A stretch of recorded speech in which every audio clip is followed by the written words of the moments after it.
Oh, and a tip behind him. That's going to be a spin from Goodell. Maybe no, he catches it. How in the world did he catch that? I have no idea, and I'm not sure Ryan Goodell did either, but he comes back onto the track. A little bit of a checkup there around him. That was incredible. And taking advantage of that, Clayton Ham. Let's take another look at this replay. The 14, all sorts of sideways, and it starts to look like the car wants to go again. That's why he went on the apron. I thought maybe he just was slow and was trying to get out of the way, but he had to save it twice. We are indeed Brunschweiler to the inside of the pair of them. That might not necessarily be the best line unless he can get it woed up in time. He's the bravest on the brakes, and he is going to get it. Wow, the 4 moves up to 5th in a 2-1 move. Side by side between Burns and Vanderbilt. Vanderbilt has the inside, but not a nose ahead at first under braking. It starts to go back ahead. They're going to go wheel to wheel through here, giving each other space. Now it's a drag race, DJ, on who gets to the line first. And it's going to be a shorter line there for David Burns, but it's not giving any room by Johan Vanderbilt. They're going to dive down into the corner. Little bit of bumping and banging, but who's it going to be? I think it's Burns by 22 thousandths of a second. Meanwhile, up towards the front for TCRs, this has now swapped. Waring has swapped with Hardman. That took place last time by down the front stretch. Now looking to swap back. Look at this. Ascend to the inside. Hardman runs along the curb in the hairpin and just about completes the pass and does. Battle for second now up as Wager tries to send his way in for Britannia iSports. Wow, this is a three-way battle for that first position.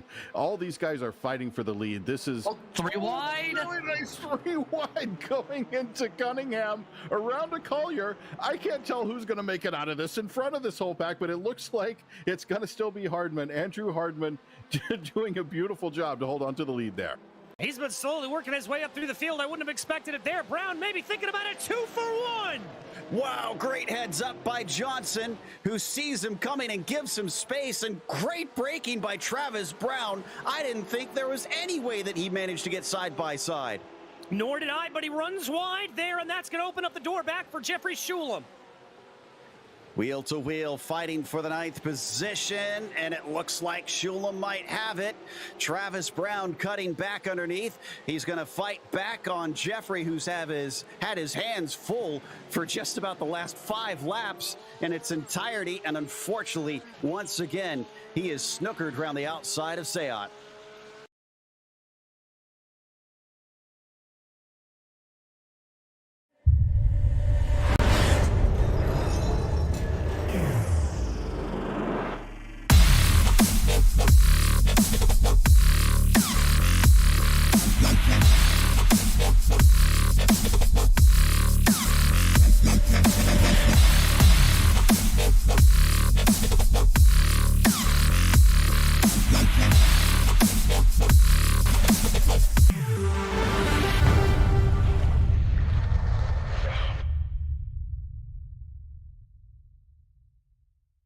Hey there, I'm Nicholas Dubois, co-founder of Advanced SimRacing. We are a Canadian company. So what we did here today is for a real petrol head. He's really passionate about cars, as you can see behind me. We did a turnkey solution for him based on his needs. We try to gather as much information as we can on our client. And like we did today, we install a D-Box system. We install ultra-wide cube control steering wheel. We try to provide the best quality for your budget. So let's say if you want a budget of 10 grand, we're gonna give you something that's the best for 10 grand. If you want 20 grand, then we always try to stay within your boundaries. We do try to make it as easy as possible. So the client, once we install everything, it's pretty much gonna be a turnkey. So he's gonna press start on his computer, and right after, we'll try to explain everything, how it goes, how it works, and then he's ready to go. Our aluminum is from USA, treated in Canada, cut in Canada. So we do sand all our aluminum piece just to make sure the powder coat sticks to it. And that's one of the reasons why we use powder coat, is to make sure you have the best aluminum finish in the industry. And our quality is beyond what you can get with any other competitors right now. We are really, really passionate about all the gear, all the cockpits, all the sim hardware, and that's why we want to create something that's really going to reflect our passion into our product. Come visit us at advancedsimracing.com. You can always reach us if you have any questions. You can call us, you can text us, you can go on Facebook, like our page, ask us questions over there, and we'll make sure to answer every question there is. We are very passionate about what we do, and we try to make it as easier for you to go into the sim racing world, because there's a lot of gear, there's a lot of options, but let us guide you through your process, and let's hope you'll be an Advanced Sim Racing customer.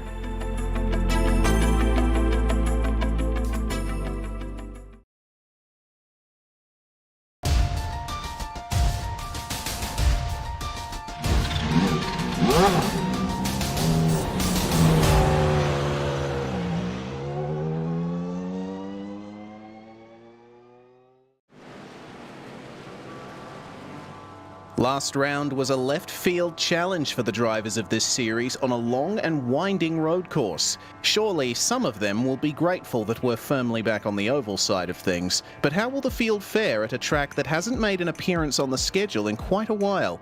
It's time once again for the Precision Racing League NASCAR Truck Series racing at Richmond Raceway for round 2 of 2022 Season 2. And you'll see it all live here on the Global Sim Racing channel. Hello everyone, I'm Reese Gardner. With me in the booth is Derek Watson. Behind the scenes is our director, Zach Johnson, and he's using cameras provided by Dougie Beard. In its current form, Richmond has been wowing crowds since the late 80s, a challenging short track with tight and steep turns. Let's head to the track guide to find out more.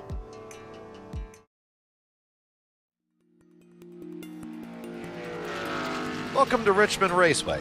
Richmond is known as the action track, and it's real easy to see how. The unique D-shaped oval allows drivers to reach a lot of speed into turn 1. Richmond has long been known as a short track that races like a super speedway. With its multiple racing grooves and a history of some beating and banging, Richmond is a fan favorite and driver favorite as well.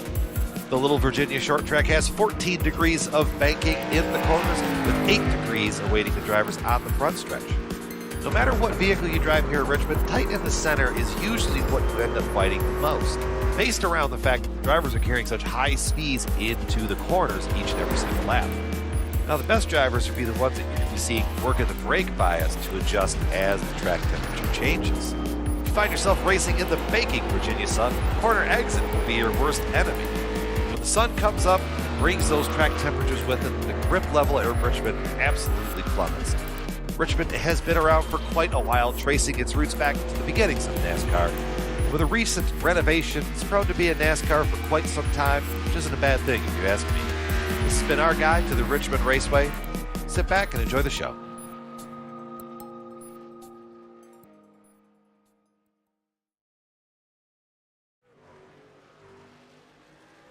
Well, my goodness, Derek, Richmond, as we see Danny Cervantes going for a little spin on the back stretch. What a track this is. It is tight, but it is very fast. We're racing in morning conditions this time around, which is a bit unusual. What can the drivers expect here? You know, it's a very good question, Reese, about what they can expect here. I mean, obviously, to see, you said they're 14-degree corners. Being the morning time, I suspect there to be a little bit more grip. Sometimes when these races are held in the afternoon, however, you can see a lot of drivers lose it on the front straight. So I'll be curious to see what the conditions are for this race. Yes, indeed. Looking at the track temperature, at least in the units I use, it's 28 degrees Celsius, which is about, I'd say, 70-ish degrees Fahrenheit. We'll be racing for 115 laps tonight, so the drivers will have plenty of time to get their eye in here. Before we go into qualifying, yeah, there we go, about 83 Fahrenheit. Okay, so my mental maths was a little bit off, but that's okay. No problem. We've got our director, Zach Johnson, behind the scenes making everything happen. And also making everything happen for this series is our sponsors, brought to you first and foremost by Advanced Sim Racing, owned and operated by passionate sim racers. Advanced Sim Racing designs and builds the sturdiest and most durable aluminium profile racing simulation cockpits available in the market today. Visit them at advancedsimracing.com. That's right. And it's also sponsored by RaceLab. RaceLab helps you and improve your racing skills. With modern overlays, race statistics, and native VR integration, you can get the best out of iRacing. Start using it now for free at RaceLab.app. Today's broadcast is also proudly sponsored by ButtKicker. ButtKicker products add an incredible immersion and realism to any game. Feel every nuance and truly put yourself in the driver's seat. Check them out at thebuttkicker.com. And finally, the PRL NASCAR Truck Series is brought to you by NinjaTrader. Ready to compete against the financial markets? Supporting over 60,000 users across the globe, NinjaTrader provides award-winning trading software and brokerage services. NinjaTrader is always free to use for advanced charting, backtesting, and trade simulation. Visit NinjaTrader.com to get started with a risk-free trading simulator and start tracking your performance today. Well, let's check out the lie of the land in terms of the championship standings. With a dominant win in round one at COTA, it's no surprise that Bradley Holly is the one leading the standings, but Richard Regan Jr. with a fantastic performance, taking second there, will be second in the championship, and he is still here at Richmond. He got a podium last time the series raced here in 2020. Danny Cervantes not that far behind either. This being the first round of the season, Derek, it is certainly very close. A bad result for any driver at this point can really change how the standings look. It definitely will, but interesting to note, only in practice for the moment, but your top three in points, Holly, Reagan, and Cervantes, that's exactly how they're ordered at the top of the practice charts right now.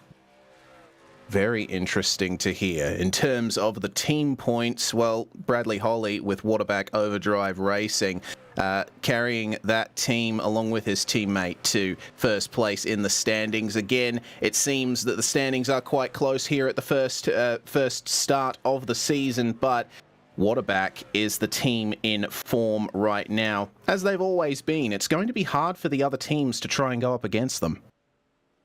Yeah, it definitely will be hard for the other teams. You see there, you got SGE Esports in fourth and Car Ramrod there in fifth. But anything can happen. Only race one and a different style of racing from COTA, obviously. So it could be very different here in about an hour and a half or so. In terms of the race tonight, the drivers will be going for 115 laps around Richmond. The race should take about 45 minutes if there are no cautions, but this being Richmond, we can expect at least a few cautions. No spare truck, though, for the drivers, so if they have a heavy crash out there, it's going to be a long time spent in the pits for repairs, and of course, it's a fixed setup with a 24 incident limit. Once the drivers reach 24 incidents, they will be disqualified.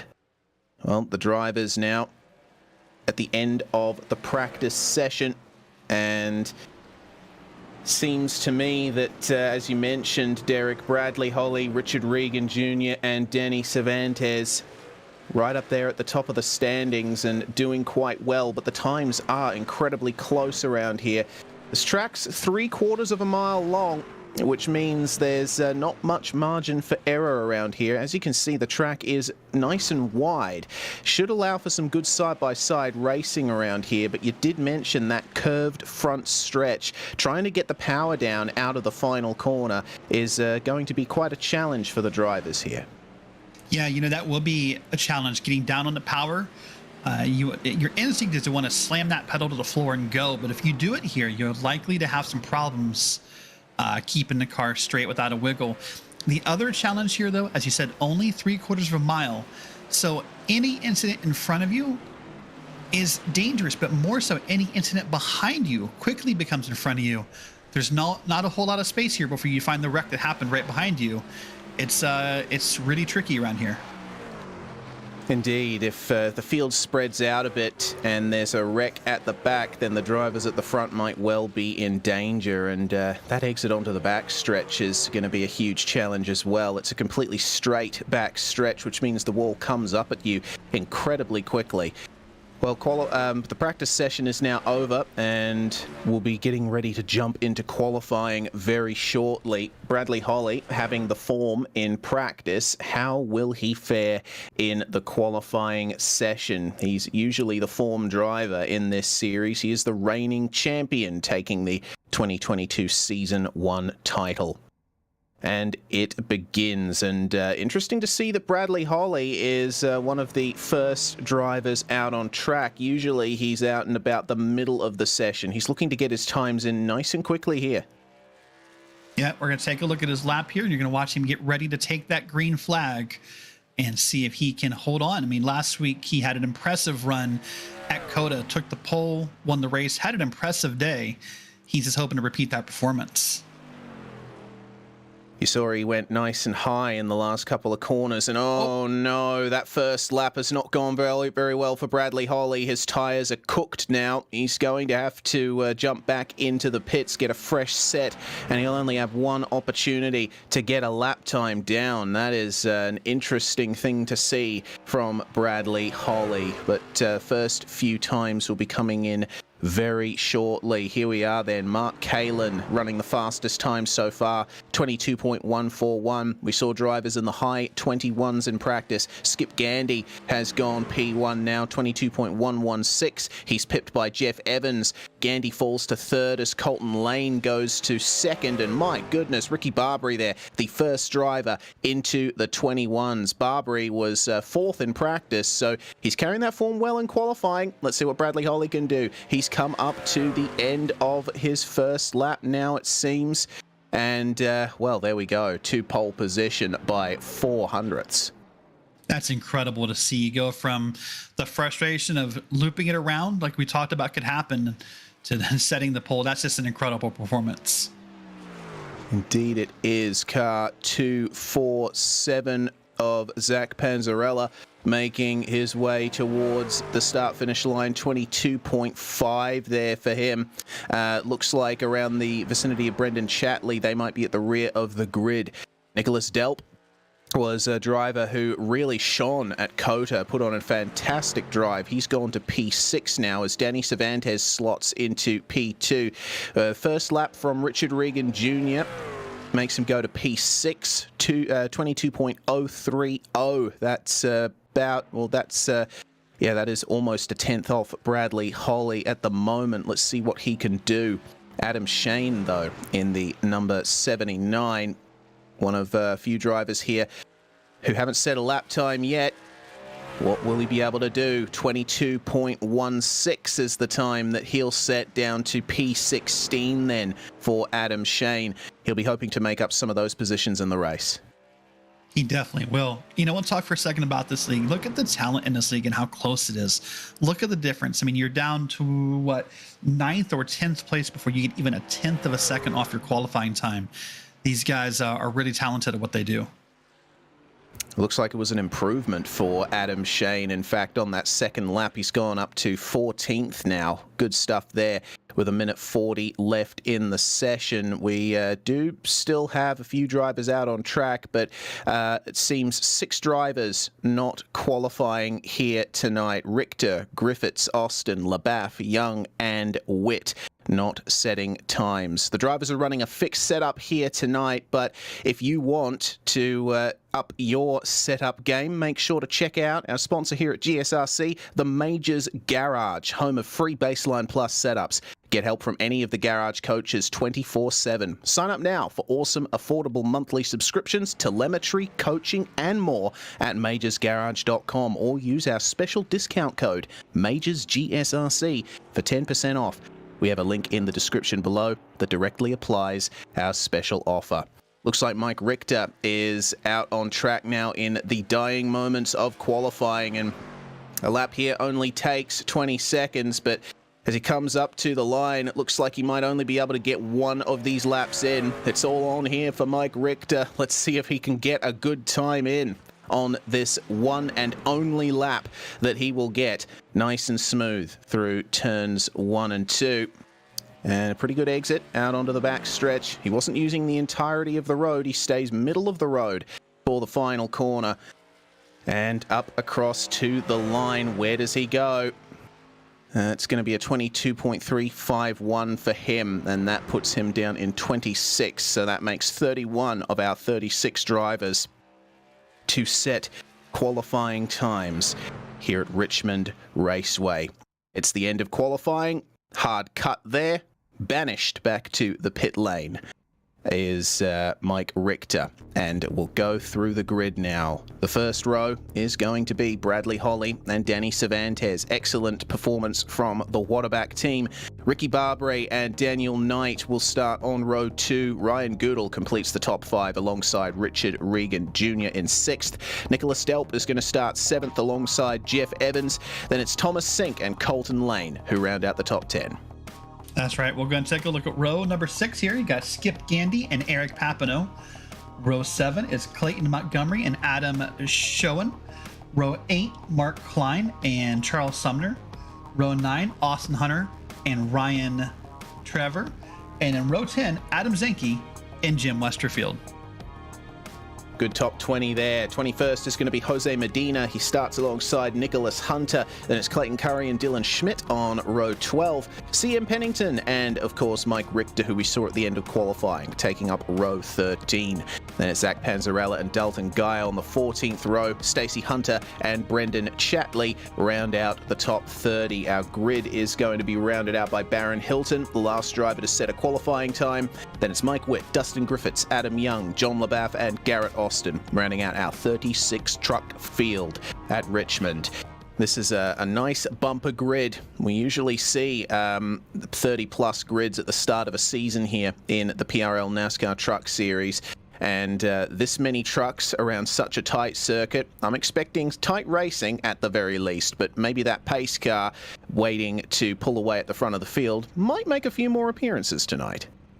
Oh, I suspect he will. This is a 115 lap race, and I don't think they'll all be under green. With this big a field here, though, it won't be long if we stay green, as you said earlier, before the leader is catching the tail of the field. I mean, when they start here, there'll already be a nice gap from first to last, and it won't take long before it just looks like one big field.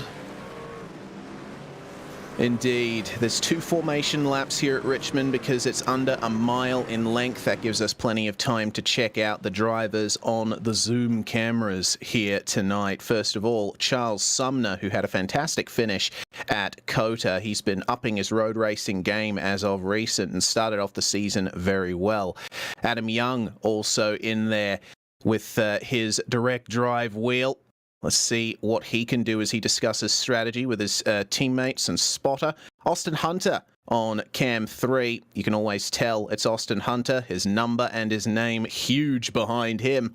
And then, of course, we have the reigning champion Bradley Holly wearing his lucky shirt as always. It's very rare that you see him without that US flag fit. And finally, Mark Kalin going to be racing with some good company. Cardboard cutout behind him. One of his favorite drivers watching over him as he tries his best to get a good result here tonight. Kalin is a little bit off from where he'd want to be, down in 15th place, pretty much smack dab in the midfield, but maybe he'll be able to navigate the chaos, if the chaos ends up happening, and potentially get a good result here onto the checkered flag as the pace car pulls in. Bradley Holly is going to control the start here. How long does he wait? Until the green flag, in fact, and it looks like a pretty good jump from Danny Cervantes alongside him. We're racing in the Precision Racing League NASCAR Truck Series at Richmond, side by side for the lead into turn 1. Oh, it was almost a little bit of a vault there from Danny Cervantes around the outside, but Bradley Holly gets the power down nicely and slots into the lead. Now Ricky Barbary is threatening Mr. Cervantes for that third spot. A clean start for the field as they run 2 by 2 throughout most of the field here. Barbary diving up the inside into the first corner here. Maybe a little bit of oversteer, but doesn't work out for him on the exit. Has to tighten up that run onto the back stretch. Cervantes safe for now. That's right. Cervantes is safe for now. It's going to continue to hold that lead. And what he wants to see is tight, 2-wide racing. Right now, they're not. They're single file for the first 4 or 5 drivers. But if he gets his way, it won't be that way for long. Richard Regan Jr. is making up positions. He's passed Ryan Goodall for 5th place and working out very well. Jeff Evans just behind, also making up a position. You can't miss Jeff in that hot pink machine. Almost fuchsia, I would say, and working out very well. Majority of drivers have gained 1 or 2 positions, and it looks like Mark Kalin passing Eric Papineau as well, just behind. Oh, goodness me, Colton Lane alongside there. We've got the caution out. Something's happened at the back of the field. Oh, my goodness, no. Oh, dear. One of the hunters there, and along with the number 59 there. Oh, goodness. That's a shame. Brendan Chatley on his roof, going to have to escape back to the pits. That's a long tow time, and it's going to result in him potentially going a few laps down. The 247 Zach Panzarella has blown the engine, and that's going to be a huge repair time. Yeah, unfortunately it is, and I was just kind of looking at the back of the track here. When we see a replay in a moment, you're going to see what we talked about, which is that accidents happen fast here. Watch this replay as it's going to come on through. You're going to see there's your car spun sideways, and everyone behind him is just in danger, including down at the bottom. That's a hard hit. Oh, my goodness. Wow, looks like there were maybe 6 or 7 trucks involved in that, and got to be careful. It looks like it was all started, the 109 of Nicholas Hunter turned on the back stretch there up into the wall and just ricocheted, and looked like a heck of a ping pong game going on there at the back. Looks like, here we go, he's going to be alongside the number 28 of Ryan Traver. Oh dear. I mean, that's one of those incidents that that you could say would be easily avoidable, but I think when the pressure's really on, it's going to be difficult to navigate that. Either way, Nicholas Hunter, one of many trucks here that have had to take a visit to the pits. Baron Hilton, Traver, Garrett Austin, and Zach Panzarella in the pits. Stacey Hunter, Brendan Chatley, and Nicholas Hunter, unfortunately, down in the lane taking very heavy repairs. Well, it's only lap 7 of 115. It's still quite early for drivers to be thinking about a tactical pit stop for fresh tyres, and that's something that we didn't really see at COTA. I expected drivers to take a pit stop at the road course, but they didn't. Meanwhile, at an oval, the pace drop-off is immense in these trucks, Derek. The fact that there's almost a second in terms of time drop-off at the end of a tyre stint means that maybe about lap 30, lap 40, the drivers are definitely going to be thinking about putting some fresh rubber on. Yeah, definitely something you want to think about here. In fact, it's only 7 laps in. It's probably a little early, but you know what? If you're in the back of the field, or maybe if you want to be in the back of the field, it's not the worst idea ever. I don't know if I'd advocate it, but I wouldn't hate you for doing it either. Well, after that first stage of racing, so to speak, we have plenty of drivers that have made up bulk positions thanks to that incident. The most positions gained in the field belongs to Adam Young. He is up 10, and he was one of the drivers, I think, who didn't set a qualifying time. So he's already making positions up here, which is good to see. We'll see how they go when they get back to racing action. Bradley Holly puts the power down. It's still Holly and Cervantes with a Waterback 1-2 at the front. But have a look at Cervantes looking up the inside into turns 1 and 2. Bradley Holly, though, is wise to it and stays in the lead. Let's see what Ricky Barbary can do then. He's up to 3rd. Excellent job, and still pressuring Danny Cervantes. Richard Regan, though, he's having to give a little bit of space there on the inside and 4th to Daniel Knight, who is trying to get that 4th place back. Yeah, he definitely is. And look at him here. Still single file, trying to use that one lane. You got the one truck up high here, but still single file until you get back to about a 9th or 10th place, but are 2 lines 3 deep. Oh, that was a bit of a bump. Sorry. No, that's okay. That's a good reason to. Yeah, well, but fortunately it looks like Richard Regan has escaped any big damage there. They just banged wheels, did Regan and Knight. That's promoted Jeff Evans up into 5th. He's got the most positions gained in the top 10 at 3. Oh, goodness. Colton Lane has been involved in quite a bit already here tonight, and he's trying his best in the number 60 to make his way past Nicholas Delp.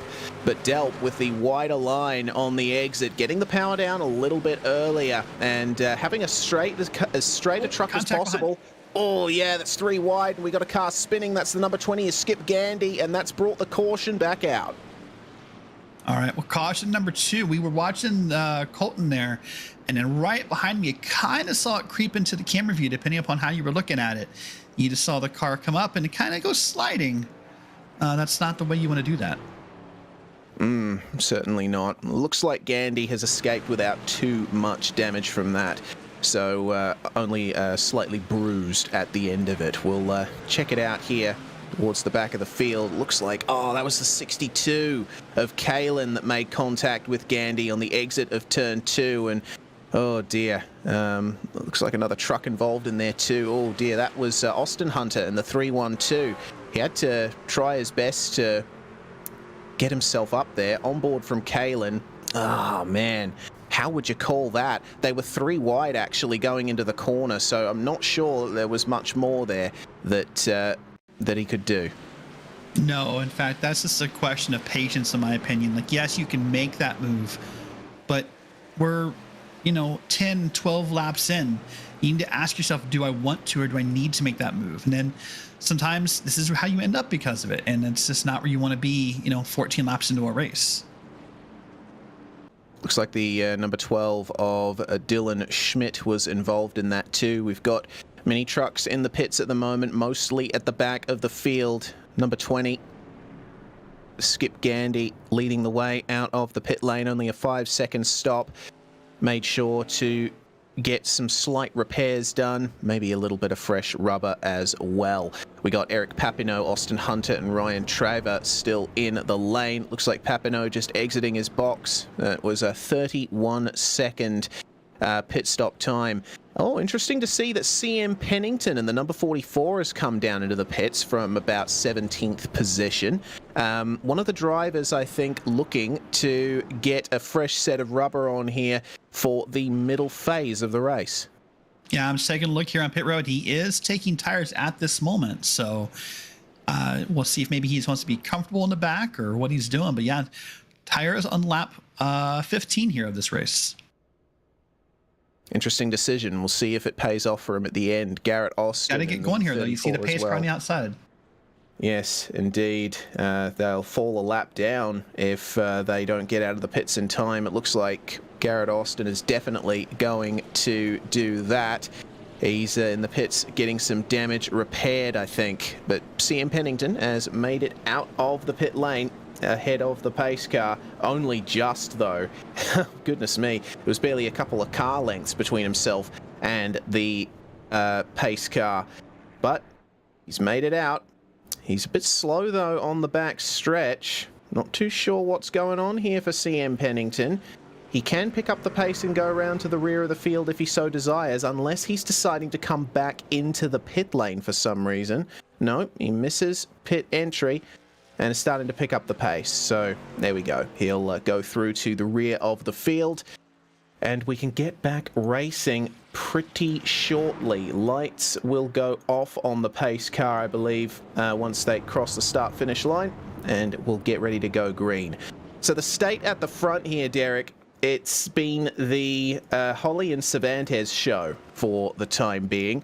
What can they do to hold off the advances of Daniel Knight and Ricky Barbary? Those guys have been battling quite hard. Well, the first thing they can do is feel comfortable staying on track here. And what I mean by that is likely we've not seen our last caution, and track position is so important here that they need to feel comfortable in those tires until they just can't run them anymore. If with these short runs, they're likely to stay up front just by doing what they're doing.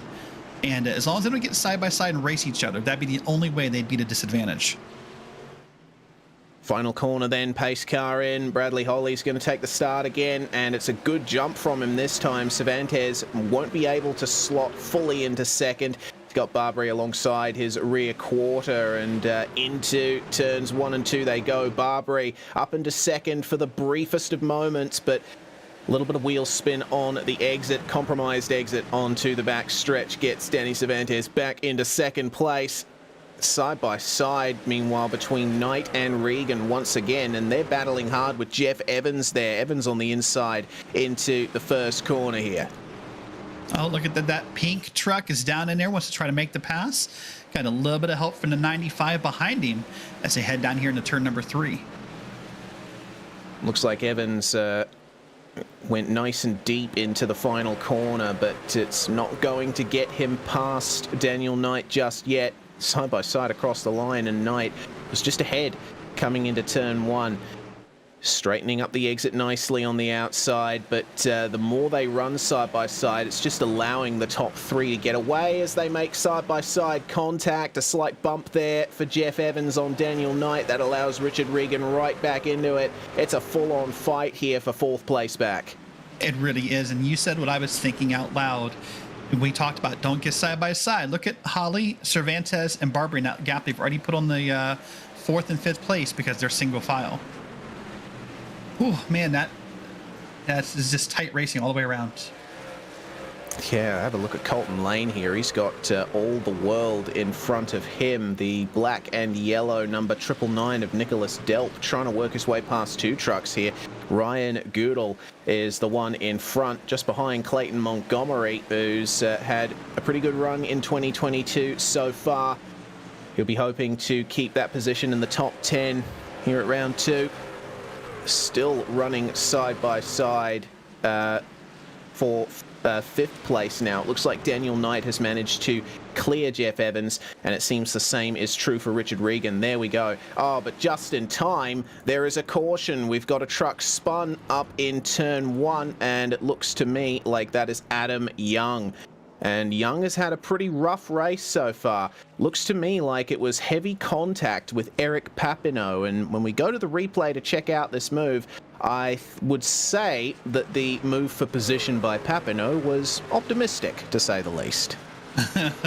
Yeah, optimistic is one word for it. Aggressive would be another. That is a full send right there into that corner. There's no way he thought that was going to stick. He obviously was going for the 8 tires are better than 4 strategy with that move. That he was. And looking at Adam Young here as he spins, very good incident avoidance there from Ryan Traver, who slipped around the outside of him. There was just a truck width of space there up at the top, but Traver made it. And he'll be able to continue on there, albeit still carrying some hefty damage to his front bumper from the earlier incident. Yeah, you know, it sounds weird I'm going to say this, though. The good news for Adam Young, as if there is any good news about that incident, he hit right on the back end into that outside wall. So while your handling might be a little off, or while you might be frustrated, the good news is there probably was very little to no engine repair, or engine damage, engine repair needed after that incident. Well, now that we're at lap 25, about a quarter distance or thereabouts, we've had plenty of drivers make their way into the pits, this time from the likes of the upper midfield.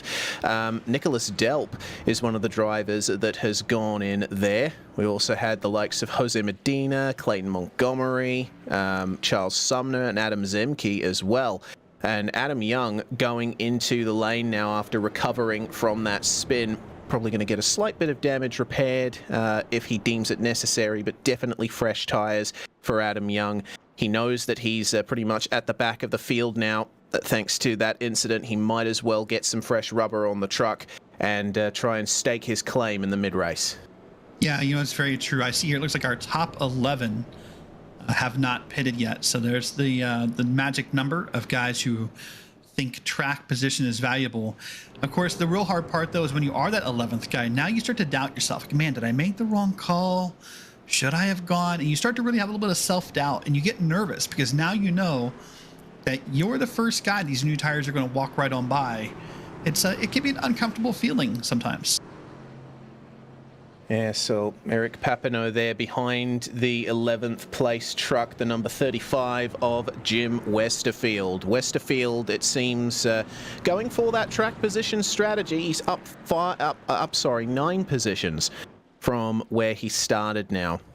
Good stuff there, good position gain in the first part of the race, but he'll be hoping that the tyres have enough in them to hold out until the next time the caution comes out.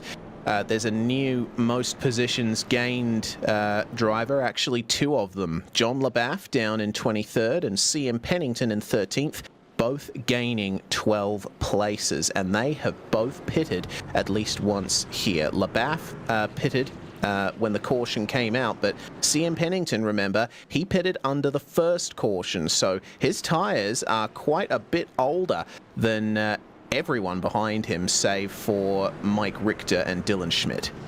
Yeah, very true. So, Reese, I'm just kind of curious to get your opinion here.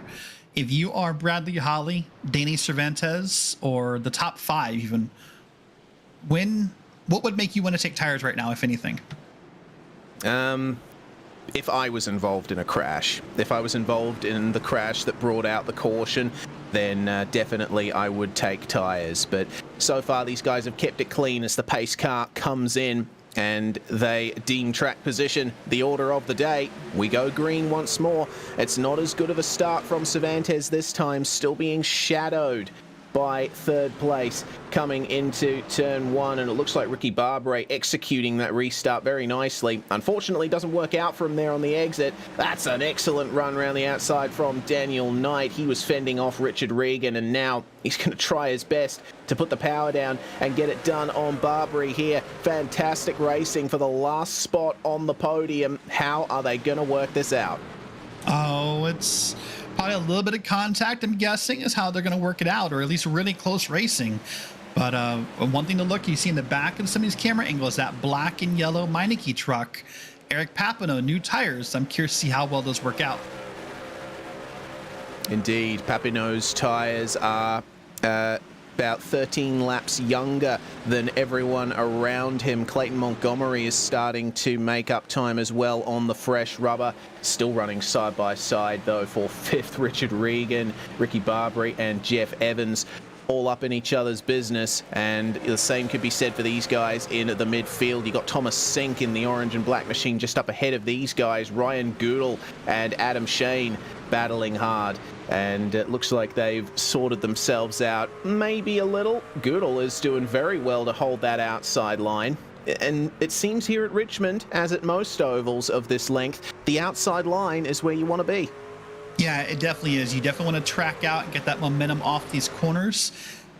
Sometimes that first instinct you have is, oh, inside, shorter line because of Daytona or Talladega.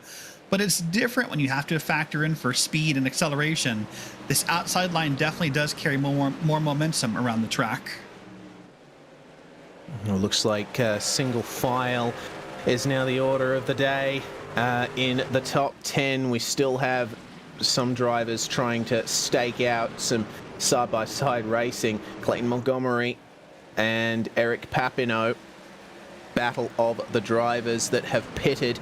But Montgomery's tyres, it seems, are 11 laps younger as we ride on board with Charles Sumner. You can't miss his Tropicana machine. He's got eyes forward here. 13th place, up 3 positions. And if these guys in front keep battling like they are, then he's going to have a big advantage. You see that he takes that sort of high entry into turns 1 and 2, translates into a great exit down the backstretch. Yeah, that's a great run. Gonna watch him track out here, get up behind the 60, and then get ready to set up that next corner. Number 60 of Colton Lane trying to make his way past the Meineke truck of Eric Papineau. Unsuccessful for the time being, but still able to keep his bumper alongside.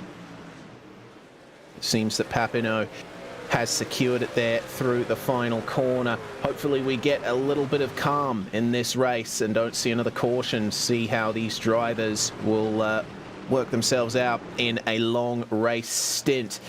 Mike Witt made up the position on Jim Westerfield. Adam Zemke alongside him as, oh dear, number 51 and 54 coming together. Oh, Ricky Barbary just getting into the wall. Loses quite a few positions out of that. Giving credit, though, that is an incredible save. Like, holy moly, how he held on to that. He could have easily lost that and looped it around.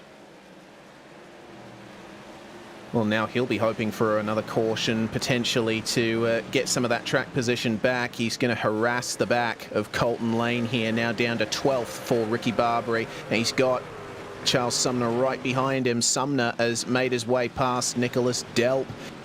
Those drivers are on the same age set of tyres as well, with Sumner getting the exit. Oh, could he get it done? Not for the time being. Delp still holding strong on the inside. Sumner's looked pretty calm here so far, but Barbary in front of him, he has to check up a little. Barbary got a poor exit, a little bit of wheel spin out of turn 4, so that set him back just a little. Meanwhile, Mike Witt on the inside in the number 26, the bright green and white machine, trying to take advantage of that slight mistake from Barbary. And Barbary's rears are going to be heated up a little bit now. He's going to have to drive calmly here to get them back into the range. Yeah, you know, it's so frustrating for that truck on the outside because it's so weird. In truck and out of truck are two different perspectives. In truck, he just feels like there's a whole school bus going by of just people out of a school bus, just one by one. You know, from the outside view, it looks like a tight race, but he's frustrated and wants to get down to that line with everybody else. A little bit of frustration here between these two. Eric Papineau and Ryan Goodall now fighting hard. Goodall losing out in this stint of racing. Down 5 positions now, and it could be 6 if Colton Lane lines up the run around the outside, but he has to back off a little on the entry into turns 3 and 4, and that keeps Ryan Goodall ahead for the time being. Eric Papineau, Nicholas Delp there stuck on the inside. Let's see what he can do. Actually manages to get slightly ahead of Colton Lane on the exit, but he has to get on the brakes with the title line for turns 3 and 4. Looks like he has managed to make up the position though, so Delp can start working his way forward now. Speaking of forward, the top 2 of Bradley Holly and Danny Cervantes have gained a huge amount of time on the rest of the field. That is the gap at the moment. They're making their way past lap trucks at the moment. It's Garrett Austin they just made their way by. The number 57 of Adam Zemke, meanwhile, right up in the midst of this battle. And Zemke was down in the lower reaches of the top 20 in that bright blue truck. Now he's starting to work his way forward. He's pressuring the back of Sumner. And Colton Lane here doesn't seem to have the pace in this stint. He's just dropping positions. That's Mark Kalin now making his way past. Yeah, it's kind of interesting to see just how momentum can change, you know, in just a moment, how you can fall back. But who knows, maybe he's a better long-run driver. And maybe if this does stay green, he could find his way up magically to the front. Let's see what they can do then. It's great racing here in the lower midfield. Seeing Baron Hilton, Ricky Barbary and Jose Medina here. Medina exiting the final corner across the line there, just ahead of the 54 of Barbary. Ricky, one of the drivers who's seriously looking to make positions back up, but he's not going to help himself with that hit to the wall. No, definitely not. Speaking of hits to the wall, we did get a note handed to us, so we think the 60 of Colton Lane also may have hit the wall, and that may be why he's falling back in the field as well. It's a shame there for Colton Lane, now back down to 17th, but goodness me, that was almost a caution incident. We just saw the double zero of Baron Hilton involved in that, and we're looking at the last few cars on the lead lap here. Hilton seems working himself out, keeping it nice and stable, but everything is a fight for position here. Oh goodness, was that Dalton Geyer who got the wall in the no it wasn't. Actually, maybe it was. Yes, Dalton Geyer. He's having a bit of trouble with the wall there. No, that's Mike Richter. My apologies. Misidentifying drivers is kind of a Reese Gardner thing. With 36 guys on track, 36 drivers on track, you have a good odds of doing it once per broadcast here, but that's okay. You can see, these guys are starting to single file out in the back, which is what they need to do, or they're going to end up a lap down pretty quickly. Looks like there's been a bit of a change for the top three, an incoming change potentially. Clayton Montgomery has caught up to Danny Cervantes now and working his way up the inside in the last couple of corners. Mike Witt falling down a few positions meanwhile, down to 15th place. There was an incident a little further back there.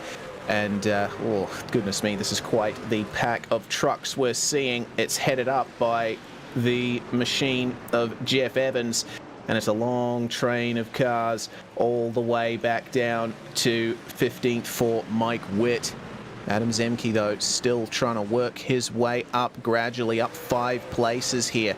Excellent stuff there. Charles Sumner in the Tropicana machine now working his way to the inside of Ryan Goodall. And it's been a bit of a rough race for the likes of Goodall. He'll be hoping that he can break free of these guys and start getting his eyes forward. He's got Papineau up ahead of him, last position in the top 10. Yeah, it definitely does. That's a nice little gaggle there, right there in that fight for about 10th through 14th. So we're riding on board here. Yeah, and that is Mark Kalin trying to find his way past Skip Gandy, and not having much luck here.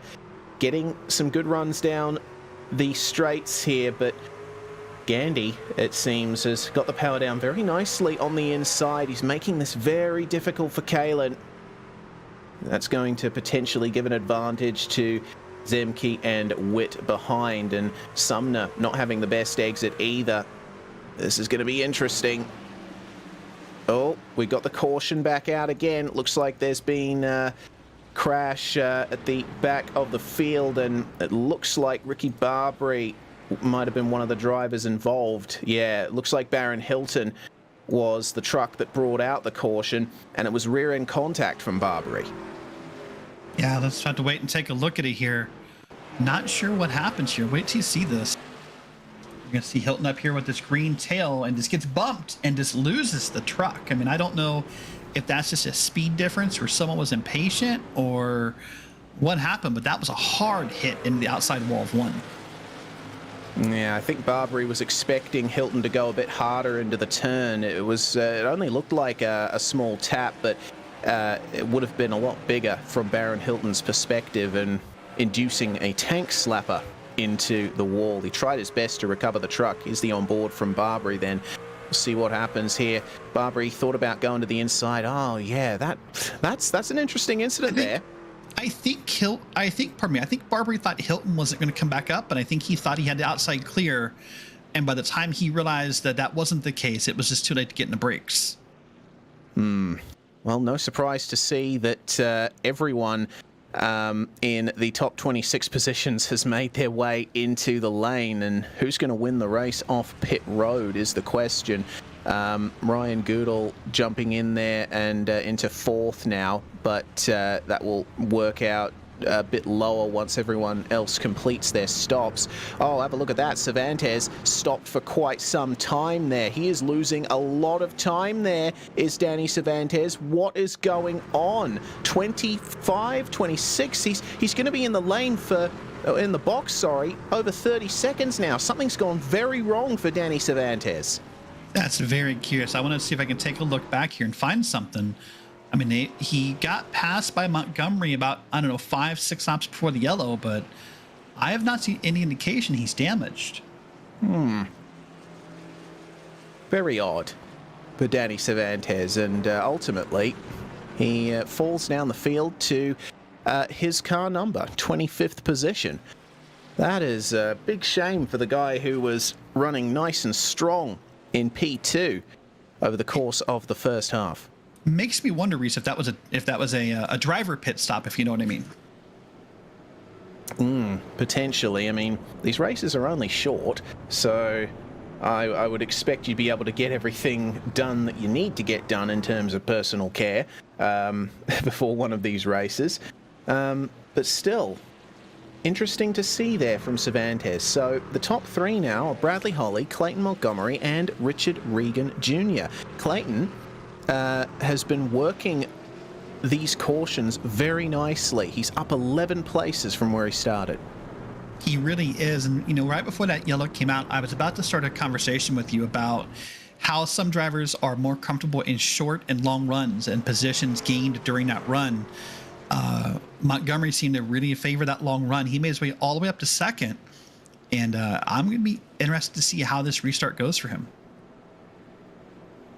Well, he's going to have the same tires as everyone else here up at the front of the field. And Bradley Holly, well, he's executed this race perfectly so far. Car smoking in the pit lane there. And it looks to me like that's Zach Panzarella, who we did see with the blown engine coming out of the first caution. Seems that damage is taking a very long time to repair. And these trucks, if you end up damaging the engine, you're going to be in the pits for pretty much half the race. Oh, definitely. If not the whole race, depending upon how much time is left or how bad that wreck is. Want to make a note real quick before we go back green. We talked about Eric Papineau taking tires and starting P12 in that last start. It didn't seem to make much difference for him, and that's not a negative towards him. Maybe tires just aren't as valuable. That may be a note for future restarts. May very well be, but Papineau still working his way into the top 10 as we go green once again. We've unfortunately lost Ricky Barbary after the incident that brought out that caution, but the rest of the drivers making their way into turn 1 now, and into second place goes Richard Regan Jr. That was a perfectly executed restart from the number 56, and he slots ahead of Clayton Montgomery. It's on for fourth as well between Thomas Sink and Daniel Knight. These drivers on fresh tyres, so they can take everything they need to out of that rubber here. And if there isn't another caution, oh dear, it looks like a bit of a problem there for Papineau. That's a problem, falling back to 17th now alongside Colton Lane in the number 60. Something went very wrong for him there out of turn 4. Might have gotten on the power a little too spiritedly, spinning up the rears. Yeah, it definitely looks like he just got on the pedal a little too hard. Got it saved, though. Nice job, but will fall way back in position here. This is Nicholas Delp. Now back up into the position he started from. He's trying to harass Adam Shane here for the 6th place on the road. But again, when these drivers start running side by side, they end up losing time, and it seems that Delp has backed out of it. He's going to wait a bit to get things done again. Wow. Still, there's plenty of side-by-side running. It seems that Delp is starting to put the attack on once more versus Adam Shane.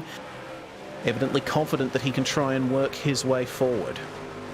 Yeah, we're going to wait and see as they head down into turn number 1 here. He's going to back it out and get single file again. And we'll wait and see how that comes out of the corner here.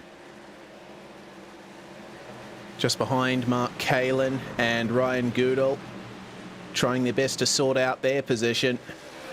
Kalin with a magnificent exit around the outside. He's probably going to harass Adam Zemke here for position now too. Early off the power for Jeff Evans, just ahead of them. Doesn't seem that's going to affect them too much. And it looks like Kalin, if he can get this exit down, he'll be able to clear Zemke. Let's see what he can do. This curved front stretch, though, it seems the drivers are much more even on the exit there. It's a little bit of a straighter exit, allows a bit more for the driver on the inside. Yeah, the driver on the inside definitely has the advantage, and it is good, fun racing here at Richmond all the way around. So good job here by everybody to keep it clean as we're on this restart here, a few laps in. They're still side by side all the way around the track. We're well past half race distance as well, so now the clock is ticking for the drivers to sort out their positions and hope that they are not the driver that causes the caution into the wall slightly for Ryan Goodall just behind those two. He'll have to keep it out of there. Just make sure that everything continues nice and stable for him. It's going to be hard, though, to work your way up towards the front because, once again, the top three starting to break away from the rest of the field. Dylan Schmidt is a lap truck causing a little bit of trouble for second place Richard Regan Jr., but Thomas Sink here keeping a nice position. The number 56 then starting to lose some time to Bradley Holly up at the front of the field. Yeah, it definitely is. You talk about this lap truck here. For the moment, he's not really in the way yet, but I'm sure Reagan feels differently, but he seems to be holding pace. And, you know, if you're Bradley Holly, that's your favorite thing to see right now. Yes, this being oval racing, blue flags aren't really a thing. So you don't have an obligation to let people by when you're a lap down. But it can still be considered a polite gesture. It does seem, yes, it does seem that Richard Regan is starting to harass the back of Schmidt a little more. But I feel like this is going to be difficult for him to work. It seems that Bradley Holly might run away with this if there isn't a big change there. No, definitely for sure. I agree with that.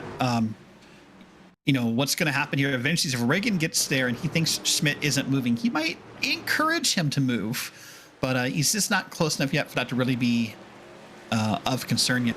Do you want to point out really quick, Danny Cervantes, you said he's restarted 25th. He's back to 16th. He's making his way through. He is indeed. Very good stuff from Danny. Unfortunately lost out in the pit stops. We're still not sure why his pit stop took so long, but making his way up very nicely on the back of Skip Gandy now. Has Mike Witt and Charles Sumner along with Jim Westerfield up ahead. It's just a long train of cars he's going to have to try and work his way past. Oh, real quick, sorry. Schmidt was up on the wall and Reagan has passed him. Just of note, I know what happened off screen. Sorry about that, but I was watching that battle on a separate screen and saw that Schmidt got in the wall by himself and Regan just went to the inside. Looks like Clayton Montgomery has worked his way past as well, so the top three now clear of that lap truck. They're working their way past Nicholas Hunter as well.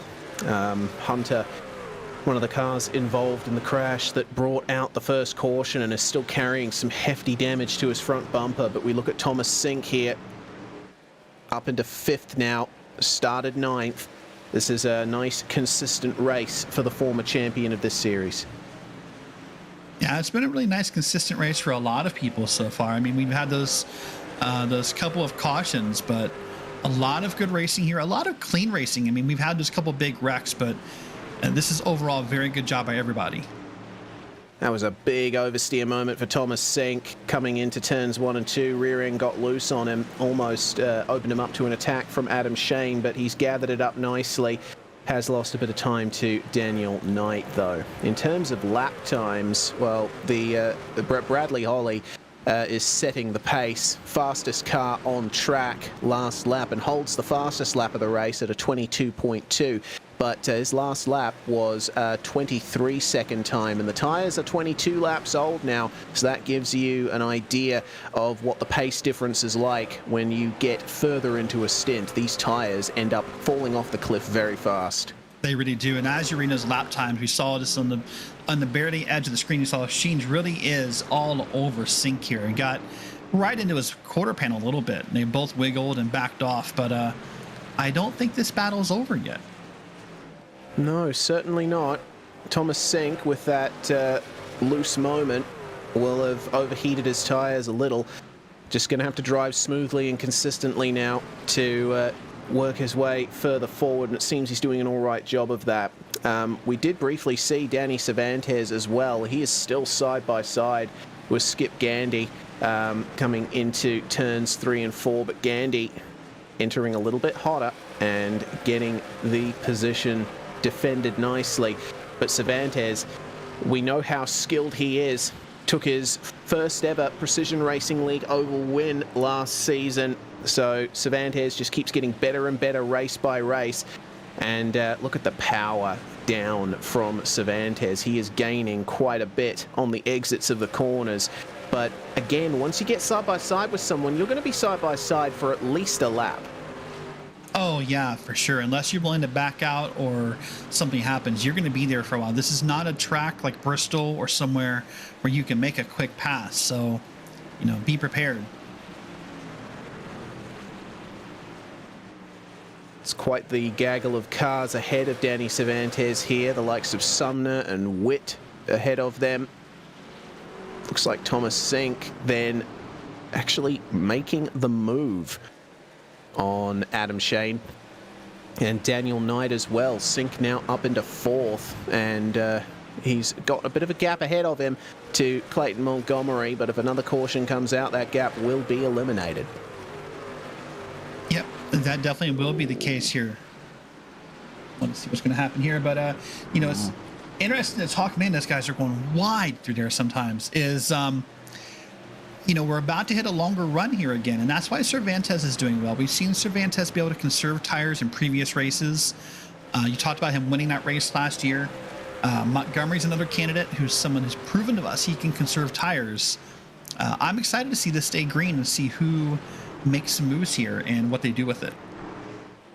Well, with 30 laps to go, the race seems to be in a nice rhythm here. There's plenty of close battles happening throughout the field. I just saw in the background there Cervantes going to the inside, but we'll stick with Jeff Evans here as he tries to make his way past Mark Kalin, side by side down the front stretch. Cervantes still trying to find his way past Skip Gandy, turning out to be a bit of a thorn in Cervantes' side here. Yeah, he definitely is. They were leaning on each other through that corner as you made that call out. So look at them again, leaning on each other. I mean, and there's a great shot from our director there. Look at that. That's not much gap there. Let's watch him to the corner here. Oh dear. Oh, there we go. Cervantes kicked sideways. That's going to bring out the caution. Oh man, what a shame there for Danny Cervantes. Is that my fault? Maybe the commentator's curse there, Derek. You might have to write an apology to Danny Cervantes after this race. But, oh my goodness, poor Cervantes. He did so well at the start of the race, but ever since that pit stop, it's gone wrong for him. Just leaning on each other a little bit too hard into the corner, and our director, Zach Johnson, saying he thinks it's his fault. I mean, he was riding on board with Cervantes at the time of the incident. Here's how it happened. Cervantes goes down, but, the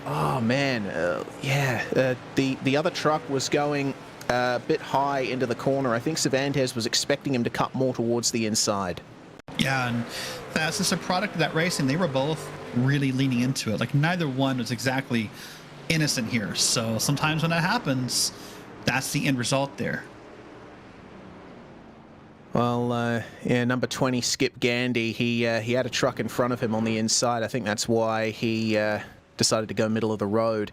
Well, with 26 laps to go, it's no surprise to see that the vast majority of the field are getting some fresh rubber on. Bradley Holly, chief amongst them in his Waterback Ford F-150, and he just barely wins the race out of pit road. Goodness me, only just holding on to the effective race lead. He comes out in third, though, because Colton Lane and CM Pennington have stayed out. I'm wondering if they're going to jump into the pits towards the end of this caution.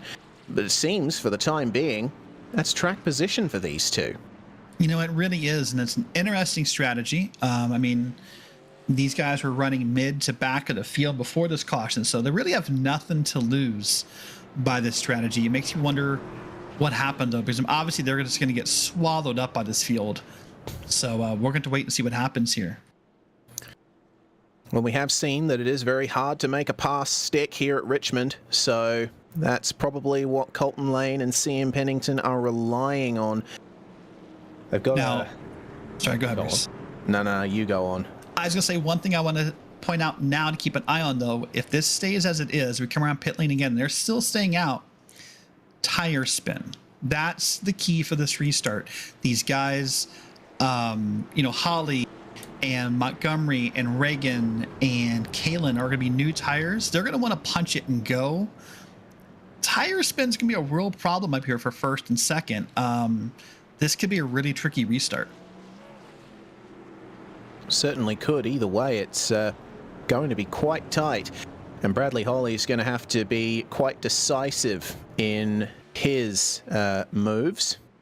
They do have, well, actually no, they had a lap truck ahead of them here. It looks like Dylan Schmidt in 28th place has made his way to the front of the field as they start preparing to form up. Schmidt will likely get waved by the pace truck here, the pace car, sorry.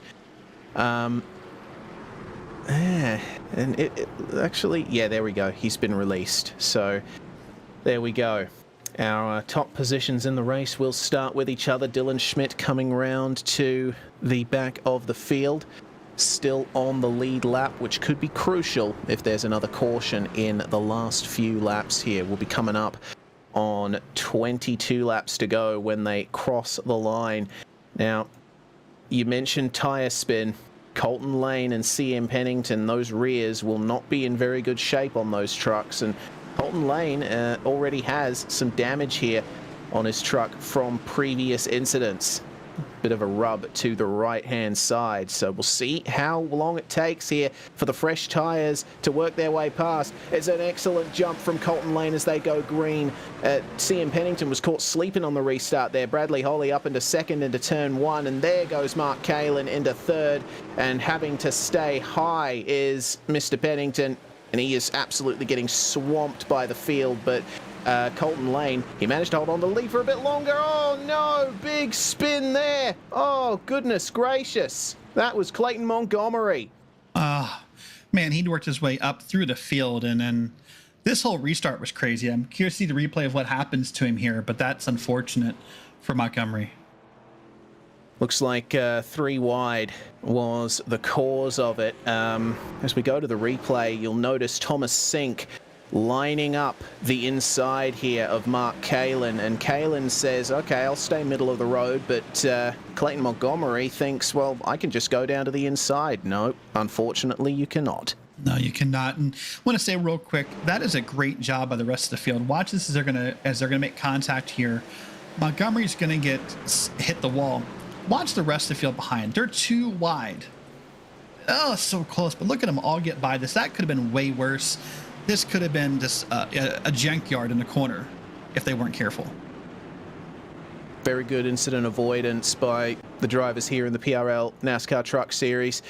There's certainly been occasions in the past where there's been big crashes, but the race administrators at the PRL have been very staunch in making sure that drivers keep it safe under incidents. Now, Colton Lane still maintaining second place. This caution has come out at a good time for him. It really has. That was a tale of two different stories with Lane and Pennington.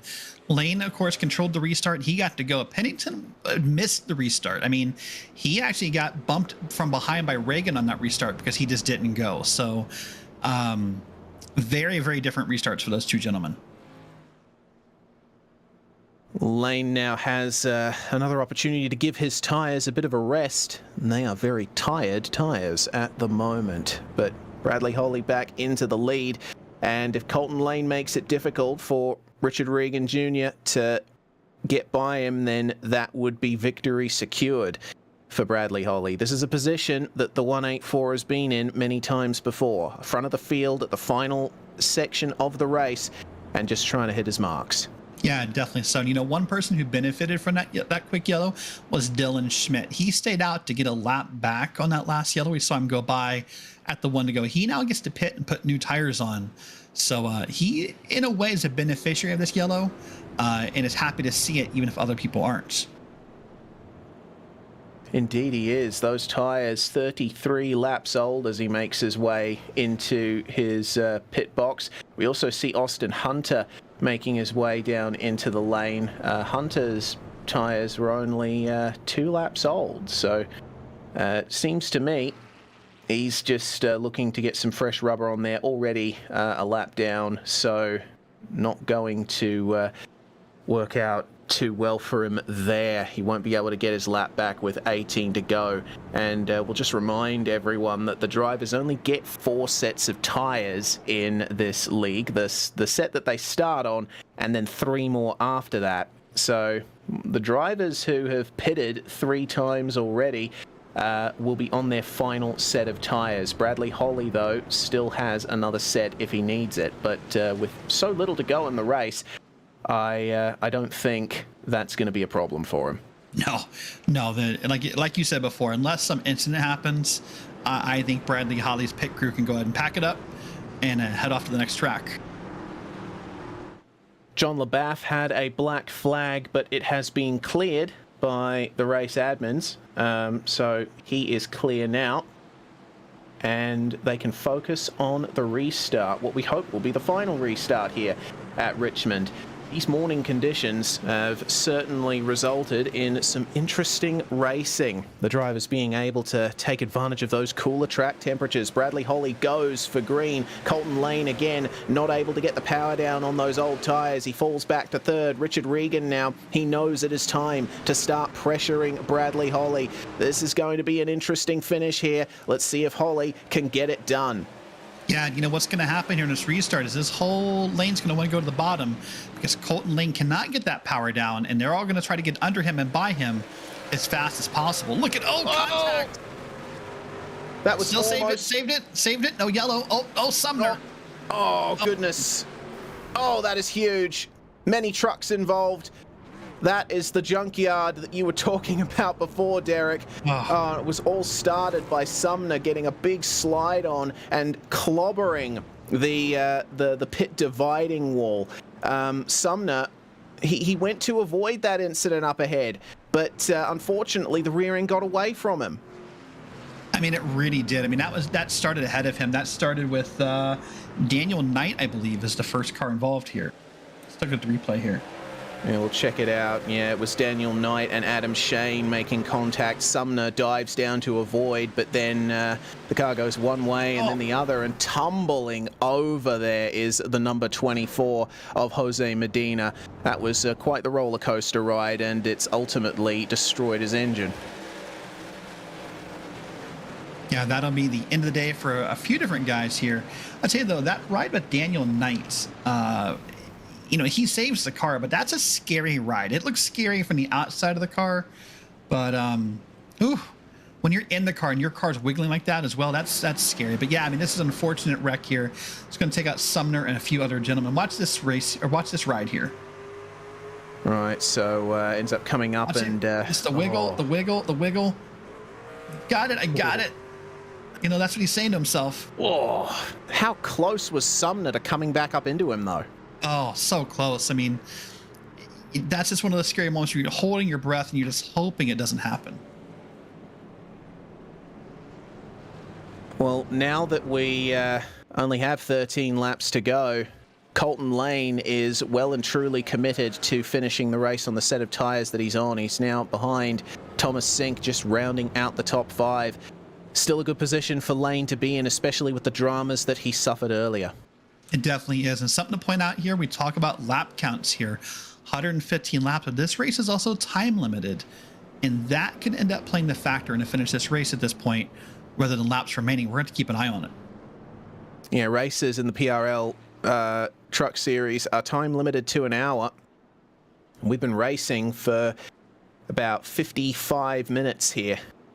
So if there's one more caution before the end, then we'll definitely go time certain. Yeah, I was going to say it'd be close from here once we get green again. But if there's another yellow, this is going to be a time limit race. So, you know, right now, if you're Bradley Holly, you have one focus, which is to get out front. And in your case, you're hoping for one more yellow. But if you're Richard Reagan, if you're Mark Kalin, if you're Thomas Sink, who's up to 4th, by the way, nice shout out to him, up to 4th. We watched him earlier fighting in those 2 wide battles. Those guys are the opposite, and they in no way want to see a yellow because they know that'll be the end of the race. There is 5.5 minutes left on the race timer. So if we stay green once this caution ends, then we'll be able to go the lap distance. So one more caution definitely will make it time limited. Also want to give a shout out to Adam Zemke. He's certainly taken advantage of the chaos that has gone on in these last few laps. Up to 6th place now, and considering his qualifying performance, that's an excellent run. Same can be said for Mark Kalin too. Kalin started down in 15th and now is in 3rd. Fantastic stuff. The most positions gained, though, Mike Witt. He is up into 11th place in Truck 26. Yeah, that's probably a great example of wreck avoidance. As these wrecks happen in the back of the field, if you're able to drive around them in a race like this, you can find your way to a top 10 very easily, and that's what he's done. And we'll get ready for the restart here. We're going to have 9 laps left to run at Richmond when these drivers cross the line. And Richard Regan, he managed to finish 2nd at Kota, a long way behind Bradley Holly, but he is a lot closer now on this restart. Holly goes early, and Regan spun the wheels a bit when he got on the power. That could get him in a bit of trouble with Mark Kalin and Thomas Sink, but he is ahead into turn 1. Bradley Holly, though, putting the power down beautifully and stretches that lead out coming onto the back stretch. 9 laps to go here at Richmond, and it's side by side for 3rd. Thomas Sink trying to hold off Mark Kalin here. Colton Lane loses another position. Adam Zemke gets up into 5th place, and the field behind them running 2 wide, sometimes 3 wide in places. Oh my goodness, that is a proper pack there. Oh, big contact, and that was Skip Gandy falling back. Danny Cervantes has recovered pretty well, up to 14th now, trying to work his way past Daniel Knight, Mike Witt, Evans, Delp, Shane, Lane, and Goodall as well up in front of him. Who is going to come out on top here?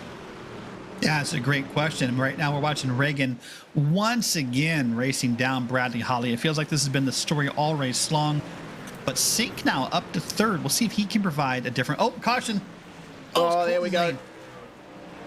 And I think that will certainly make the race. Time certain. Lane manages to escape without going for a spin, but it looks like Mike Witt was one of the drivers stopped there up at the top of the circuit, and oh dear, into the pit entry wall for Skip Gandy, collecting those barriers on the way in. That looked like quite the wreck. We'll see how it all happened. Oh dear, he's having a bit of trouble getting out of the barrier. He's actually on top of the barrier. He's managed to get himself free, but goodness, that's not the way Skip Gandy would have wanted his race to end. Here's the replay. It was a big slide up ahead. Yeah, you're going to see it here as they're going to come down all the way here, almost 3 wide. Everyone's a little nervous. Everyone's a little squirrely, and Colton just gets tapped in the back quarter panel, and it all bunches up behind him here. Yep. Oh, the trucks were trying to avoid it. So, it's interesting. As I was watching this, I was thinking right before this happens, I was like, man, Colton Lane's up here.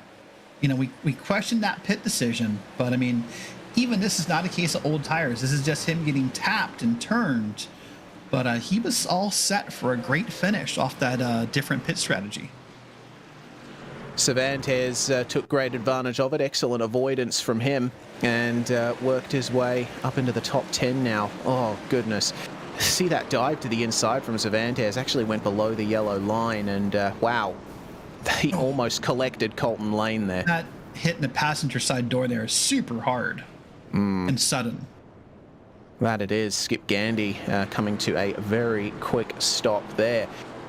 So, still showing 4 laps to go, but we are under a minute of race time left, and considering there's going to be at least 1 lap more here under the pace car, I think this is how they're going to finish. Yeah, I'm going to assume so as well. 1 and 2, Holly and Reagan all day long. Reagan, unfortunately, spun his tires a little bit on that start. He actually got tapped by Sink because of it, but I mean, everyone held on to it on that restart. You see him just kind of nudging here, saying, come on, let's go. But no, it's not going to happen.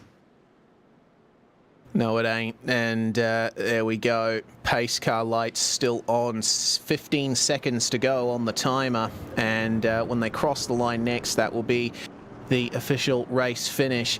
That's probably not how a lot of the drivers would have wanted this race to end, but these short tracks, they always provide quite a bit of drama. They really do. And, you know, and at the end, it ended up being a couple of junkyard wrecks like we talked about, unfortunately. But overall, a great race for the PRL Truck League today. Some really good side-by-side racing, some three-wide racing for a short amounts of time. And congratulations to Bradley Holly. Congratulations indeed. Crosses the line and will take 2 from 2 to start 2022 Season 2. Excellent stuff there. Richard Regan and Thomas Sink will complete the podium. But we have to continue those big shout-outs to Mark Kalin and Adam Zemke. They have managed to guarantee themselves top 5 positions.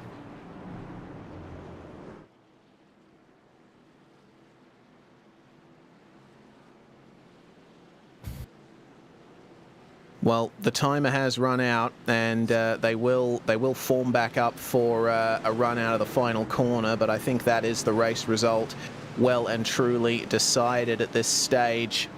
Pace car in, and yeah, I believe race control's already told them nothing's going to change here. Yeah, they've already taken the results, but they're going to put the power down anyway, and Holly will cross the line at racing speed, and that is the end of the race. Holly will be incredibly happy with that. And I suppose a little bit of a celebration of a race-ending wreck there. Colton Lane's engine finally goes. That truck has been through the wars today. Yeah, it really has. And unfortunate for him, that last wreck, as we said, I mean, he looked like maybe he had made a big brain move on that strategy. But yeah, what a race today. What a war for a lot of people. I mean, you know, Sumner and Colton and, you know, many individuals with a lot of damage coming out of this race. Well, then, that ends it, and Bradley Holly will begin his victory celebrations here on the front stretch at Richmond. And as I like to say, these donuts are going to taste especially sweet. Or the 184, he's joined by his Waterback stablemate Mark Kalin. Whoa, hello. Good stuff there. But fantastic race, as we've said. Precision Racing League NASCAR Truck Series continues to entertain. We'll go on a short break here on the Global Sim Racing channel, and we will come back very shortly for our race results and interviews with our top 3 as Bradley Holly goes for a heck of a tumble.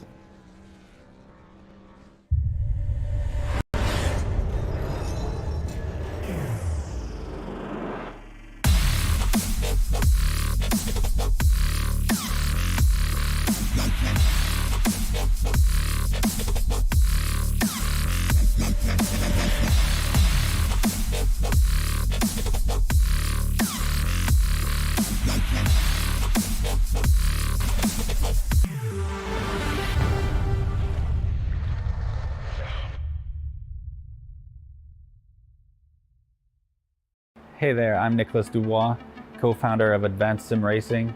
We are a Canadian company. So what we did here today is for a real petrol head. He's really passionate about cars, as you can see behind me. We did a turnkey solution for him based on his needs. We try to gather as much information as we can on our client. And like we did today, we install a D-Box system. We install ultra-wide cube control steering wheel. We try to provide the best quality for your budget. So let's say if you want a budget of 10 grand, we're gonna give you something that's the best for 10 grand. If you want 20 grand, then we always try to stay within your boundaries. We do try to make it as easy as possible. So the client, once we install everything, it's pretty much gonna be a turnkey. So he's gonna press start on his computer, and right after, we'll try to explain everything, how it goes, how it works, and then he's ready to go. Our aluminum is from USA, treated in Canada, cut in Canada. So we do sand all our aluminum piece just to make sure the powder coat sticks to it. And that's one of the reasons why we use powder coat, is to make sure you have the best aluminum finish in the industry. and our quality is beyond what you can get with any other competitors right now. We are really, really passionate about all the gear, all the cockpits, all the sim hardware, and that's why we want to create something that's really going to reflect our passion into our product. Come visit us at advancedsimracing.com. You can always reach us if you have any questions. You can call us, you can text us, you can go on Facebook, like our page, ask us questions over there, and we'll make sure to answer every questions there is. We are very passionate about what we do, and we try to make it as easier for you to go into the sim racing world, because there's a lot of gear, there's a lot of options, but let us guide you through your process, and let's hope you'll be an Advanced Sim Racing customer.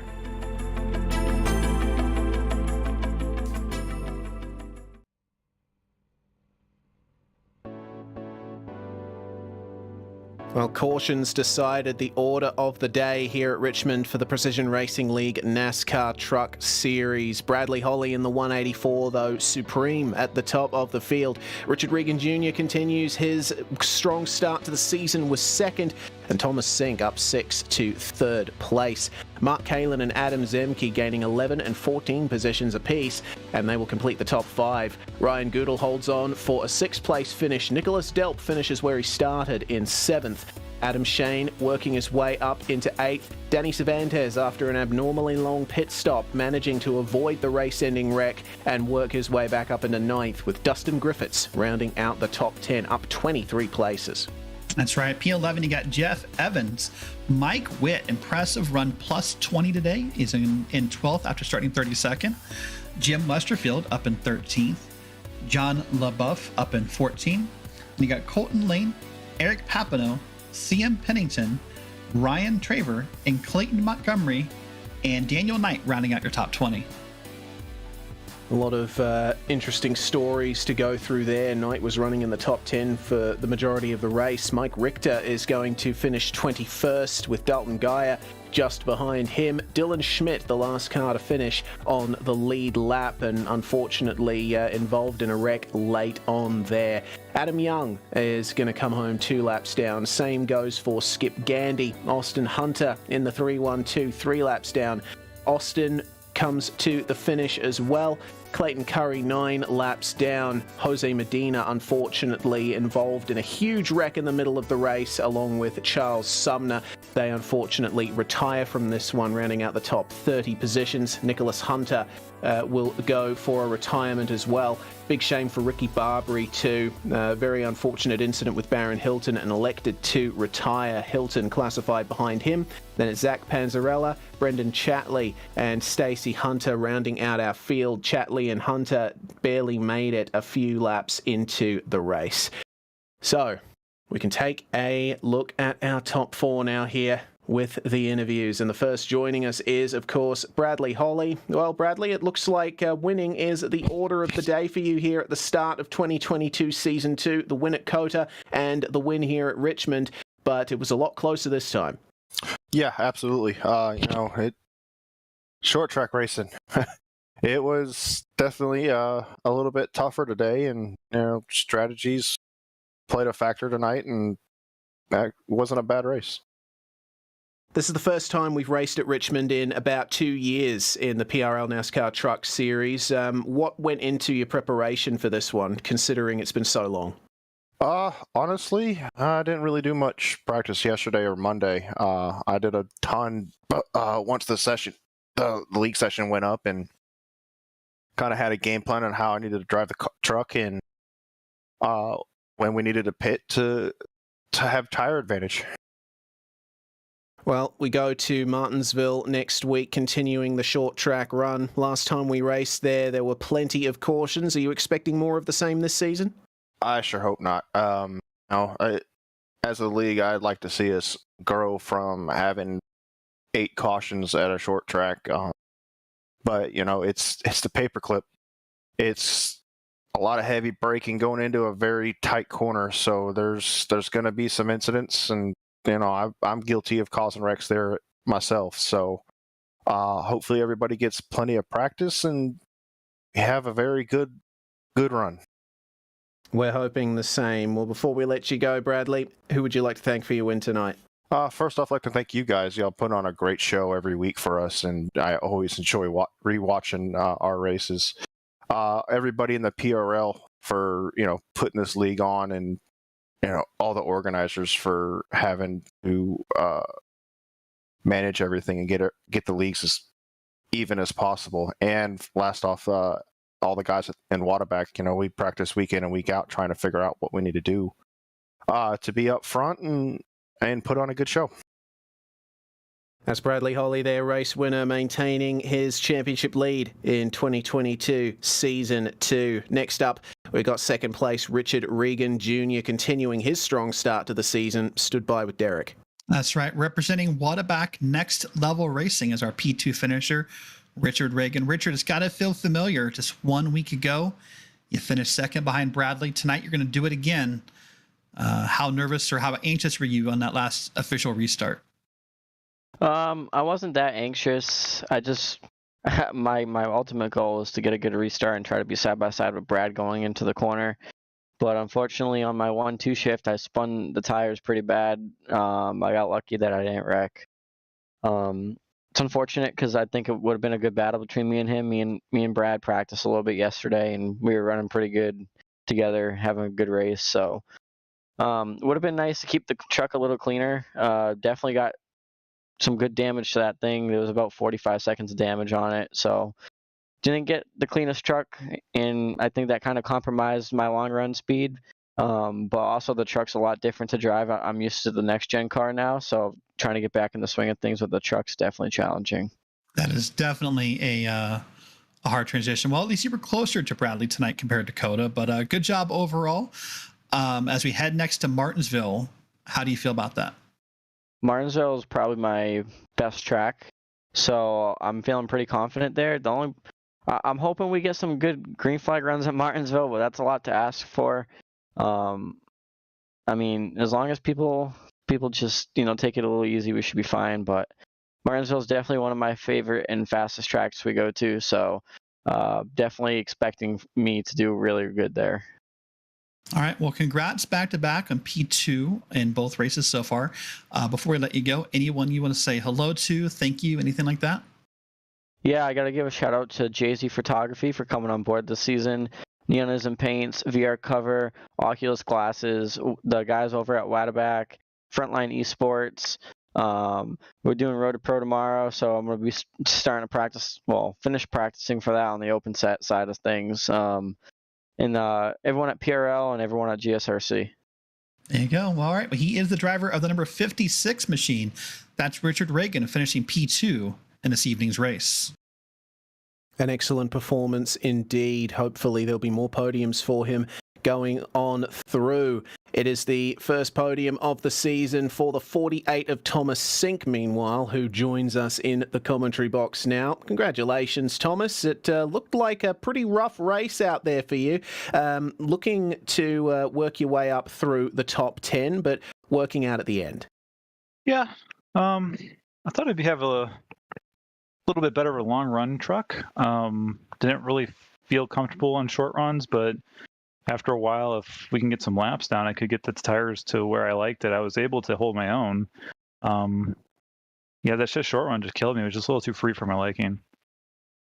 Yeah, races here at Richmond usually run at night. It's a bit of an abnormality here, racing in morning conditions. How did that change your approach? I mean, the setups are pretty straightforward. I think it started out at night in practice, so I was caught off by that, and I was like, hey, yeah, we're going to go night racing. Everyone always loves night racing. And I went and ate dinner with the girlfriend and a friend of mine and came back, and it was daylight out, and it threw me off for a loop. I lost a lot of speed, actually, during that transition. Well, nonetheless, it worked out to a very good result for you here.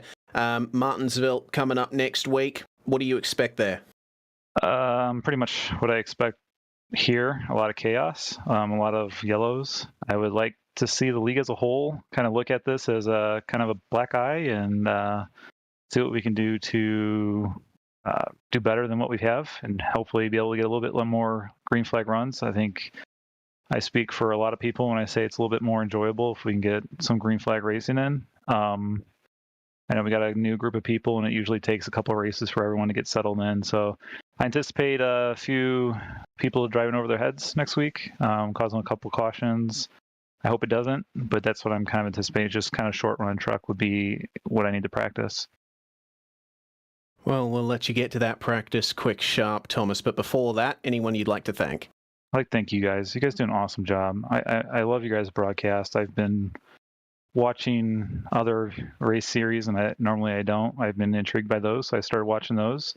So thank you guys. Everyone at Whataback, guys put a lot of work in this week running official races. They learned a lot of valuable data that we can use going forward through every race. Congratulations to Brad. He got engaged a couple weeks ago. I don't know if that was brought up. First time I was able to tell him that. Thank my girlfriend. I love you for sticking through me and putting up with my Wednesday night racing. Thank you very much for joining us, Thomas Sink, and our congratulations to Bradley Holly. We were not aware.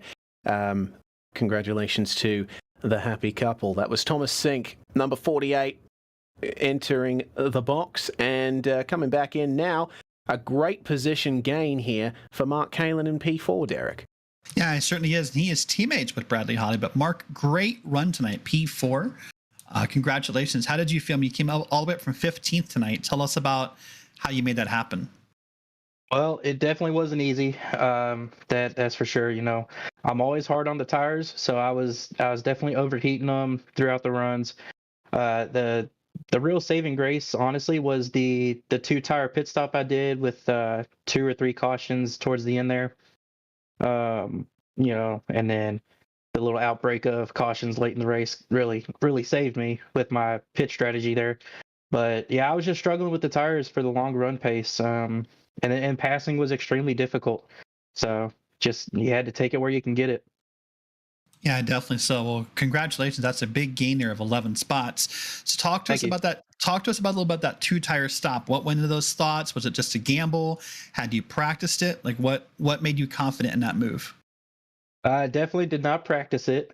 I had no confidence in it because typically you get a lot looser of a truck that's very difficult to handle if you do the 2-tire pitch strategy. Excuse me.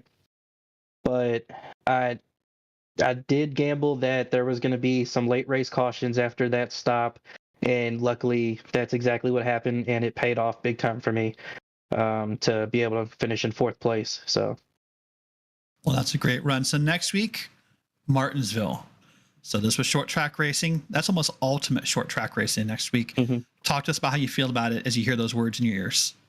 I'm so looking forward to it. Last time we were at Martinsville, I was racing really hard with my teammate Colton, who's on the other Whataback team, for actually the lead of the race late in the race. And I've always been strong at Martinsville. So I'm really, really looking forward to it. Hopefully I can just keep the truck clean and stay up front and get a good showing there as well. All right. Well, thank you for that. As we wrap up tonight, anyone you want to say hello to, thank you to, anything like that? Absolutely. Of course, got to thank you guys up in the booth for putting on an awesome broadcast every time we go out there. I want to thank the organizers for putting on a great league. And I want to thank my teammates through all 3 of our Whataback teams for, you know, supporting each other and helping me out. And then, of course, I got to thank my family. My family support me doing this. And I don't know if you noticed the paint scheme on my truck, but we recently lost my grandfather a few weeks ago. So I am running a tribute scheme in his honor for this season. And I got to say thank you to him because I think he's watching over me with these great finishes the last 2 weeks. Well, thank you for sharing that with us. That's it's a personal, emotional thing. Thank you. He is the driver of the number 62 Whataback machine. That's Mark Kalin finishing P4 tonight. Excellent result indeed. Well, that brings to an end proceedings here, Derek. My goodness. Short track racing always turning it up here in the PRL, but as we've alluded to, Martinsville is the place we go next week. The paperclip, it's all about the brakes there. It really is. This is short track season. You know, after that, we go to Bristol. So it's not going to get any nicer for a couple weeks. Looking ahead, I mean, nicer may be the wrong word, but a tighter might be the right word. Might be indeed. Well, we're going to say our goodbyes, but not before we thank our sponsors here at GSRC. Big thanks to the Majors Garage, home of free Baseline Plus setups, 24/7 coaching and more. Head to majorsgarage.com and use our special discount code MajorsGSRC for 10% off. Our series sponsors as well, Advanced SimRacing. They design and build the sturdiest and most durable aluminium profile racing simulation cockpits available in the market today. Visit them at advancedsimracing.com. RaceLab, it helps you to improve your driving skills. Start using it now for free at racelab.app. ButtKicker, feel what you've been missing at thebutkicker.com. And finally, NinjaTrader. Visit ninjatrader.com and get started with a risk-free trading simulator to start tracking your performance. Our thanks must also go to the companies that provide the software and hardware for our broadcasts listed here on your screen. Additional thanks to June Lalonde, who provides our wonderful music. Check out her Bandcamp page for more of her great work. Thanks to the team today, Derek, Zach, and Dougie. You can find more info about GSRC at globalsimracingchannel.com or through our social media listed on the screen. Also, please check out our merchandise store at gsrc.storenvy.com. We keep a link in the description below. Don't forget to subscribe to our YouTube channel as well so you don't miss a moment here on GSRC. Of course, Martinsville is up next, April the 6th, 8:50 p.m. Eastern Standard Time. But our next broadcast is going to be the Precision Racing League Formula 3 and Ferrari GT3 series. 2 races coming up tomorrow at 8:25 p.m. EST. We also have upcoming races for other series listed on the screen, so check those out and mark them down on your calendar. Until next time, race clean, race hard, and we'll see you on the track.